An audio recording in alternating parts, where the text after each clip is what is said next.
আসসালামু আলাইকুম প্রিয় বন্ধুরা, আমি আছি এখন কুষ্টিয়াতে। আমার ভিডিওতে অবশ্যই দেখতেই পারতেছেন।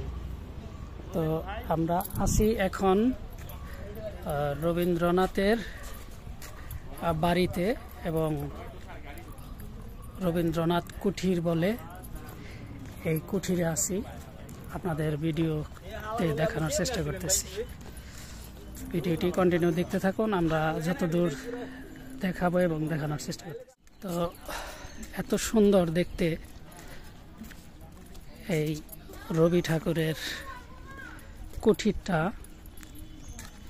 অসাধারণভাবে তৈরি করেছিল, সেটাই দেখানোর চেষ্টা করতেছি।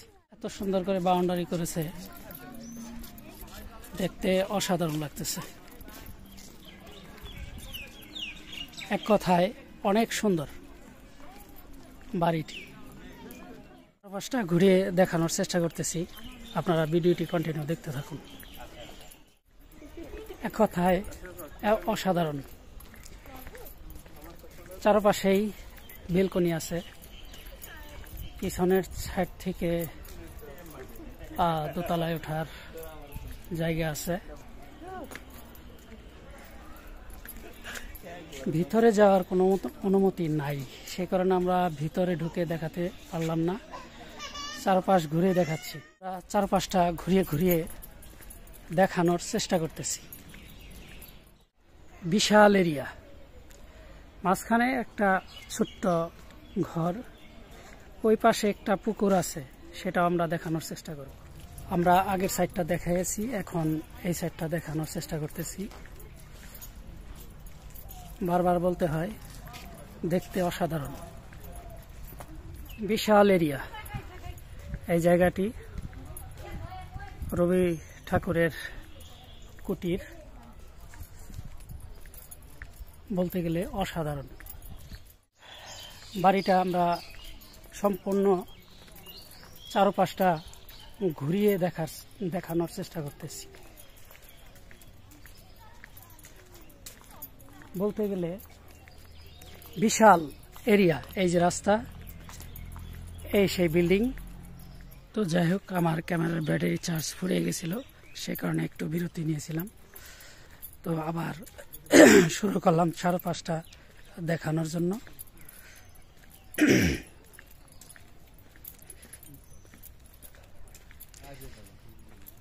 এটা আরেকটা প্রবেশদ্বার এই বাড়িতে ঢোকার জন্য। বলতেই হয় অসাধারণ একটি জায়গা। ভিতরে প্রচুর আম গাছ লাগানো আছে, প্রচুর। এক পায়ে দাঁড়িয়ে তাল গাছ, আমরা কবিতায় পড়েছি সেই তাল গাছ। তো চারপাশটা ঘুরিয়ে দেখানোর চেষ্টা করতেছি। আগে বলেছি কতটা সুন্দর, এক কথায় বলতে গেলে অসাধারণ। বিশাল এরিয়া জুড়ে এই কুটিরের সমস্ত জায়গা। বিকেলবেলায় এই বেঞ্চগুলোতে বসে অনেক মানুষ, রোদ পড়ে গেলে। এখন তো প্রখর রোদ, আমরা রোদ্রের মধ্যেই চলে আসছি, দুপুর টাইমে চলে আসছি আর কি। তো এই ছিল রবি ঠাকুরের যে বাড়ি।